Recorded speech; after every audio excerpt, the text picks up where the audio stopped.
Nosso Deus, estudar a Bíblia é difícil demais. Vem comigo que eu vou te ensinar o segundo livro de Samuel. O tema deste livro é o reinado de Davi, a aliança eterna e as consequências do pecado. O segundo livro de Samuel, ele narra o reinado de Davi, o maior rei da história de Israel. Enquanto o primeiro livro mostra a ascensão de Davi ao trono, o segundo vai descrever o seu governo, suas maiores vitórias, sua maior queda e o impacto das suas escolhas. O livro ele ensina uma verdade fundamental. Deus perdoa o pecador arrependido, mas nem sempre remove as consequências do pecado. Além disso, vai apresentar a aliança davídica, uma das promessas mais importantes da Bíblia, que aponta diretamente para Jesus Cristo, o Rei Eterno. O tema central do livro é a fidelidade de Deus em cumprir as suas promessas, mesmo diante da fragilidade humana. Nós estamos estudando toda a Bíblia, né? Você vai encontrar no canal aqui os livros da Bíblia. Nós estamos estudando um a um, lendo e estudando. Então, nós vemos até aqui no segundo livro de Samuel que Deus ele é fiel mesmo quando o homem não é fiel. A tradição judaica ela vai entender que o livro de Samuel, o primeiro foi iniciado pelo próprio Samuel, mas como morreu antes dos acontecimentos narrados neste livro, nós acreditamos que os profetas Natan e Gade tenham concluído a obra. A própria Bíblia afirma em 1 Crônicas 29, quanto aos demais acontecimentos do reinado de Davi, do começo ao fim, estão registrados nas crônicas do vidente Samuel, do profeta Natan e do vidente Gade. Qual que é o contexto histórico que acontece esse livro? Após a morte de Saul, Israel ele enfrenta um período de instabilidade política. Judá reconhece Davi como rei primeiro. E as demais tribos, elas permanecem apoiando a casa de Saul. Depois de uma guerra civil, Davi finalmente unifica todo Israel. Jerusalém ele torna-se a capital política e espiritual da nação de Israel. E é durante esse período que Israel alcança sua maior expansão territorial. É nesse período que Davi, através de várias guerras e batalhas, ele começa a tomar posse de mais pedaços da terra prometida. E olha, querido, nós estamos chegando aqui num ponto da história de Israel em que o povo agora já está vivendo ali as promessas de Deus, está vivendo a prosperidade de Deus sobre a terra, né, principalmente na terra prometida que Deus tinha jurado aos antepassados deles. O livro ele pode ser dividido em 4 partes principais. Na primeira parte, dos capítulos 1 ao 5, nós vamos ver a consolidação do reino. Davi, ele lamenta a morte de Saul e Jonatas, ele é coroado rei em Judá. Há uma guerra entre a casa de Saul e a casa de Davi, e Davi ele vai tornar-se rei sobre todo Israel. E Jerusalém ela vem a ser conquistada. Então, nessa primeira divisão, a gente vê, né, Davi ele se consolidando como rei de Israel. Num segundo ponto, nós vamos ver o auge do reinado, que vai ser dos capítulos 6 até o capítulo 10. Nós vamos ver a Arca da Aliança sendo levada para Jerusalém. Olha só, queridos, Deus fazendo uma aliança com Davi, uma aliança, né, que vai desaguar lá em Jesus Cristo. Grandes conquistas militares nós vamos ver também no reinado de Davi, o auge do seu reino, e nós vamos ver um reino sendo muito bem organizado por Davi. E nós vamos vendo aqui, queridos, como que Davi ele vai consolidando o seu reinado. Você vai vendo como que quando Deus chama uma pessoa, como ele é fiel em manter a sua promessa e dar condições, né, para aquela pessoa vir cumprir a missão que Deus entregou para ela. Assim também é na nossa vida, queridos. Deus às vezes te chama para uma missão, você fica com medo, mas quando você chega lá, Deus ele te dá todas as condições para que você venha exercer o ministério, a missão que ele te chamou. No terceiro ponto, nós vamos ver a queda de Davi. Capítulos 11 e 12, nós vamos ver o pecado dele com Batseba, ele mandando assassinar Urias, e o profeta Natan confrontando Davi, que ao contrário de Saul, ele não tentou justificar o seu erro, mas imediatamente se arrependeu, né? Arrependeu-se profundamente, a ponto de pedir para tirar dele o reino, mas não tirar a presença de Deus. Num quarto enfoque desta narrativa poderosa, nós vamos ver as consequências do pecado, do capítulo 13 ao capítulo 24. Nós vamos ver a situação de Aminon e Tamar, nós vamos ver a rebelião de Absalão, nós vamos ver a revolta de Seba, o censo de Davi e as últimas palavras e feitos do rei Davi. Teve até um estupro na casa de Davi, querido. Consequências do pecado, né, de Davi aí. Os personagens principais do segundo livro de Samuel, a gente não pode deixar, claro, de falar que é Davi, né? Ele é o personagem central deste livro. Ele foi um grande guerreiro, um excelente administrador. Ele tinha o chancelar do povo, né, para poder estar governando ali. O povo chancelava o governo dele, né, tinha um apoio da população, porque ele tinha o apoio de Deus, né, queridos? Ele era um excelente administrador, ele era poeta e ele era músico também. E eu acho que o mais forte é isso aqui, ó, é um homem segundo o coração de Deus. Não porque não errava, mas porque se arrependia verdadeiramente e voltava-se para Deus novamente. Mas ele também era humano, né, queridos? E a sua vida mostra que grandes homens podem cair e cometer erros graves quando deixam de vigiar, né, as suas atitudes aí, quando deixam de consultar a Deus nas suas decisões. Nós temos também aqui como um personagem muito bacana, muito principal também, que é a figura de Natan, que é um profeta enviado por Deus. Ele teve coragem de confrontar o rei. Ele mostra que ninguém está acima da palavra de Deus. Quando é um homem de Deus, ele não tem medo de confrontar, seja quem for que estiver errado, queridos. Natan fez isso, ele foi lá, confrontou Davi e Davi teve que se arrepender mesmo. Ou seja, ninguém está acima da palavra de Deus, por melhor função ou exercício que ocupe aqui nesta terra. Nós vamos ver também a figura de Batseba, que inicialmente é vítima do pecado de Davi, mas depois vai se tornar a mãe de Salomão. E da sua descendência viria o Messias. Isso revela a graça transformadora de Deus.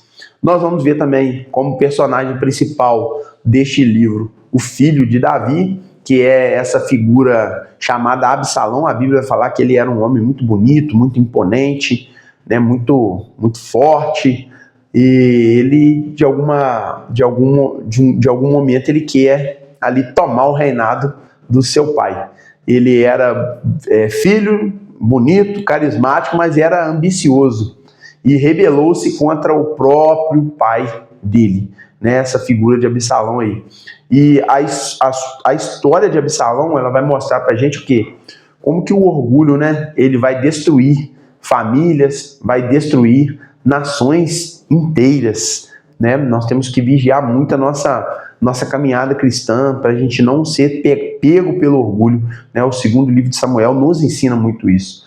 E os grandes ensinamentos que nós podemos tirar desse livro, a gente já está chegando daqui a pouco ao final. Inclusive, queridos, eu vou te pedir, né? Me segue aqui no YouTube, me segue no TikTok, Pastor Laio Nunes. Manda essa mensagem para um monte de gente, para as pessoas conhecerem a Bíblia também. Você está tendo a oportunidade, encaminha, queridos, para que as pessoas venham ver a mensagem também, venham conhecer a palavra de Deus. Amém? Então nós vamos ver que Deus ele cumpre suas promessas. E o maior acontecimento ele vai acontecer no segundo livro de Samuel, no capítulo 7, onde Deus ele faz uma aliança eterna com Davi. Ele promete que o reino de Davi permanecerá eternamente. Segundo Samuel 7,16, diz assim o Senhor: sua casa e o seu reino continuarão para sempre diante de mim. O seu trono será estabelecido para sempre.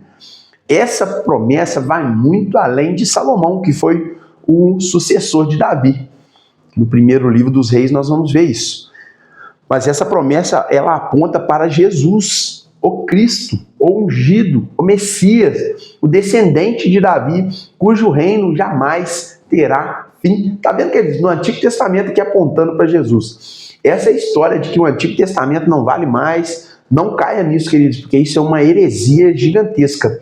As Escrituras são uma só e apontam para Jesus. Nós vamos ver também a presença de Deus ser tratada com santidade neste livro. Quando Davi ele transporta a Arca da Aliança de maneira errada, Uzá toca nela e morre. A intenção dele era até boa, mas Deus exige obediência, não apenas boas intenções. Qual a lição que a gente pode tirar? No reino de Deus, sinceridade nunca substitui santidade. Um outro ponto também que nós podemos analisar aqui na história desse livro, que é o pecado, o pecado ele começa antes da ação em si. O pecado de Davi não começou com Batseba. Começou quando ele deixou de ir à guerra. Quando ele permaneceu em Jerusalém. Quando ele deixou de cumprir o seu dever. A ociosidade abriu espaço para a tentação. E nisso, Davi ele cai. Nós vamos ver também um enfoque deste livro que eu acho poderoso demais, que é que o arrependimento ele restaura o relacionamento com Deus. Após ser confrontado por Natã, Davi imediatamente reconhece seu pecado. Ao contrário de Saul, ele não tenta justificar os seus erros. Ele assume a culpa e por isso Deus o perdoa. E aí Natã ele vai fazer uma declaração muito poderosa, né? O Senhor perdoou o seu pecado. Você não morrerá. Segundo Samuel, capítulo 12, verso 13. O que nós podemos extrair e aprender, queridos? Que Deus, ele odeia o pecado, odeia o erro. Mas Deus ama o arrependimento, ama um coração arrependido verdadeiramente, ele não rejeita. O perdão de Deus, ele é imediato para quem verdadeiramente se arrepende dos seus erros. Mas uma coisa também nós vemos aqui, que as consequências do pecado, elas permanecem. Deus ele não tira as consequências. Todo pecado produz consequências.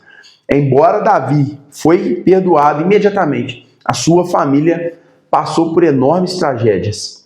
Nós vamos ver Amnon violentando Tamar, né, o próprio irmão violentando a irmã. Absalão matando o irmão, que é Amnon, né? Absalão era irmão de Tamar, ele vai e mata Amnon, que era seu meio-irmão. Depois Absalão ele vai se rebelar contra Davi. Essa violência entra na casa de Davi e Absalão ele chega a querer tomar o reinado de Davi. Ele tem relações com as concubinas de Davi dentro do palácio. E esse livro vai ensinar que Deus ele perdoa completamente, mas as nossas escolhas erradas, os nossos pecados, eles vão deixar marcas profundas na nossa vida. Nós vamos ver a aliança de Davi e Jesus, né? Esse é um dos maiores temas de 2 Samuel, que é a promessa de um rei eterno.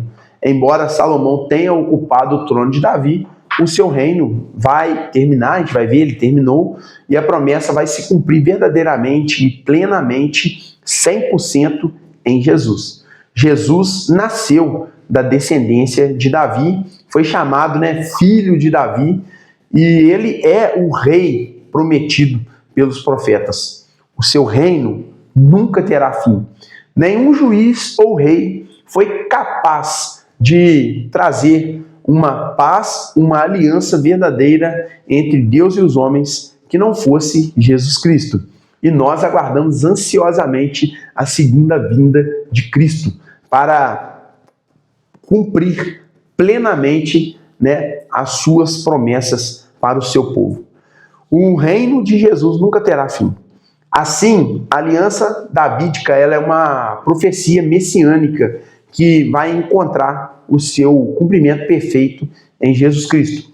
Segundo o livro de Samuel, capítulo 7, verso 16, nós vamos ver: sua casa e o seu reino continuarão para sempre diante de mim. Seu trono será estabelecido para sempre. Esse versículo, ele vai resumir a esperança messiânica presente em todo o livro. O que nós podemos tirar de lições práticas para a nossa vida no cotidiano, para a nossa vida nos dias de hoje? Grandes vitórias espirituais não nos tornam imunes ao pecado. Deus, ele levanta a pessoa para nos corrigir e nós devemos ouvir a sua voz. Como é difícil, né, queridos, receber um confronto, né? Quando alguém chega perto de você e fala que você está errado, e você sabe que aquela pessoa é uma pessoa de Deus. Mas como é difícil, né, querido? É mais fácil ser igual Saul do que ser igual Davi. Mas Deus, ele está procurando Davis sobre a terra. Pessoas segundo o seu coração, que se arrependem dos seus erros quando confrontadas. Nós também aprendemos que o verdadeiro arrependimento envolve reconhecer o pecado e voltar-se para Deus. A presença de Deus, ela exige reverência e obediência. As promessas de Deus são maiores, bem maiores do que as nossas falhas. E Jesus é o verdadeiro herdeiro do trono de Davi, o Rei eterno, que governa com justiça e misericórdia. Para concluir, o segundo livro de Samuel, ele é um retrato fiel da natureza humana, da graça divina. Davi experimentou o auge da comunhão com Deus e também a dor causada pelas suas próprias escolhas. Ainda assim, Deus permaneceu fiel à sua aliança e conduziu a história da redenção. A principal mensagem do livro é que o pecado nunca é pequeno diante de Deus, mas a graça de Deus é maior que o pecado daquele que se arrepende sinceramente. A pergunta que o livro deixa para cada um de nós é: nós estamos apenas desfrutando das bênçãos de Deus ou também vivendo em obediência e santidade diante dele? Reconhecendo que Jesus é o verdadeiro Rei que deve governar o nosso coração. Estamos como estamos? Querido, se você gostou desse vídeo, deixe um comentário, comenta aqui para engajar o vídeo, querido. Compartilha com pessoas que vão assistir. Que Deus abençoe sua vida no nome de Jesus e até o próximo livro, que vai ser o primeiro livro dos reis. Deus abençoe sua vida no nome de Jesus.